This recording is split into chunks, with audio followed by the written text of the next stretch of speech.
নমস্কার বন্ধুরা, তোমরা সবাই কেমন আছো? আশা করি সবাই ভালো আছো। আজকে আবারও নতুন একটা রেসিপি নিয়ে হাজির হয়ে গেছি বন্ধুরা। আজকে বানাবো দারুণ হেলদি একটা রেসিপি, কাঁচকলা এবং আলু দিয়ে।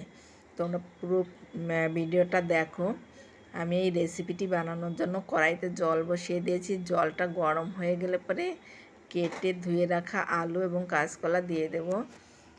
কাঁচকলা এবং আলু আমি কেটে পরিষ্কার করে ধুয়ে নিয়েছি। কাঁচকলাটা আমি কেটে 10-15 মিনিট জলে ভিজিয়ে রাখার পরে তারপরে আমি ধুয়ে নিয়েছি, কারণ কলাতে অনেকটা কষ থাকে।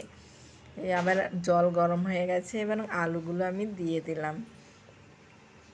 আলুগুলো একটুখানি ফোটার পরে আমি কাঁচকলাগুলোও এর মধ্যে আমি দিয়ে দেব। খুবই হেলদি রেসিপি, তোমরা বাড়িতে একবার হলেও বানিয়ে দেখতে পারো।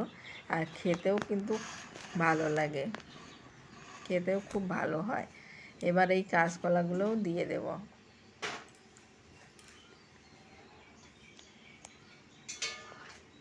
এবার একটু নাড়াচাড়া করে দেব।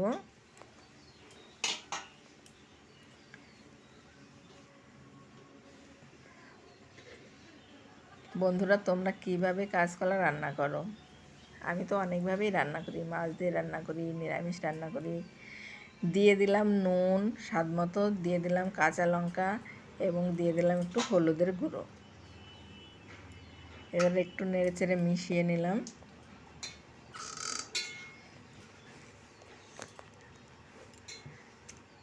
এই কাঁচকলার যে সবজিটা বানাচ্ছি, কাঁচকলা এবং আলু দিয়ে, তোমরা স্যুপও বলতে পারো। এবার আমি ঢাকা দিয়ে 5-7 মিনিট রান্না করে নেব। এবার ঢাকনা খুলে দেখে নেব সবজিগুলো সিদ্ধ হয়েছে কিনা।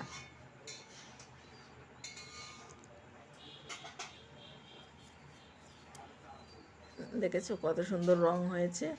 কাঁচকলাটা কেটে জলে ডুবিয়ে কিছুক্ষণ রাখলে পরে তারপরে কলা থেকে যে কষটা বেরিয়ে যায়।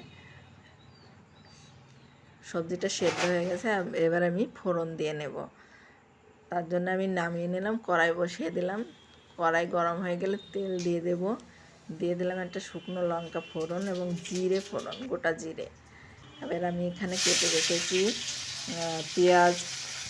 পেঁয়াজ কুচি দিয়ে দিলাম আদা আমি থেতো করে রেখেছি। আর কেটে রেখেছি আমি একটা টমেটো, কুচি করে কেটে নিয়েছি। এবার দিয়ে দেবো টমেটো কুচিগুলো। এবার কিছুক্ষণ আমি এই মশলাটা কষিয়ে নেব, যতক্ষণ কাঁচা গন্ধটা না যায়। টমেটোর তো একটা গন্ধ আছে, ভালো করে একটু কষিয়ে নেব।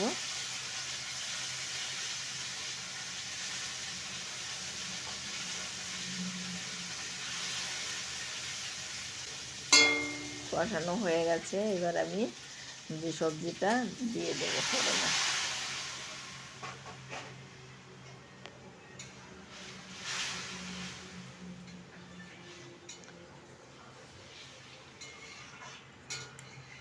একটু নাড়াচাড়া করে নেব,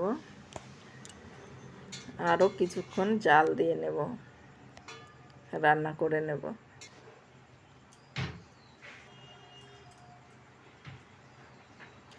এর মধ্যে দিয়ে দেব আমি একটু আতপ চালের গুঁড়ি আমি গুলিয়ে রেখেছি, এই যে। এবার আমি এটা দিয়ে দেব।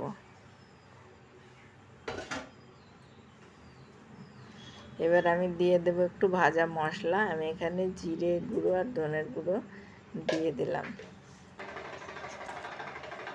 নাড়াচাড়া করে একটু মিশিয়ে দেব। এইভাবে আরও 2 মিনিট মতন আমি 2 থেকে 3 মিনিট আমি ফুটিয়ে নেব।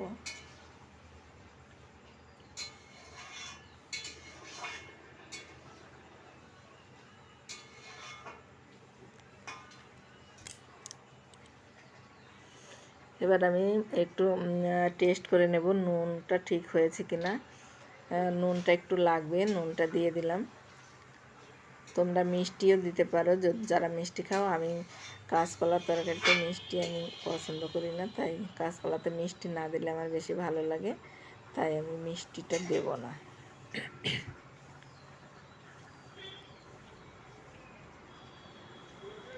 এইভাবে একটু ফুটিয়ে নেব, আর কোনো মশলা দেব না, একদম মানে কম তেলে এবং কম মশলায় এবার রান্না, স্যুপের মতোই রান্না।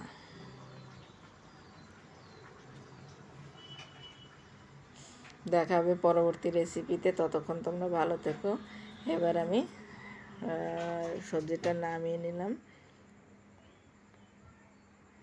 এই দেখো কত সুন্দর হয়েছে, তোমরা একবার হলেও বাড়িতে বানিয়ে দেখতে পারো।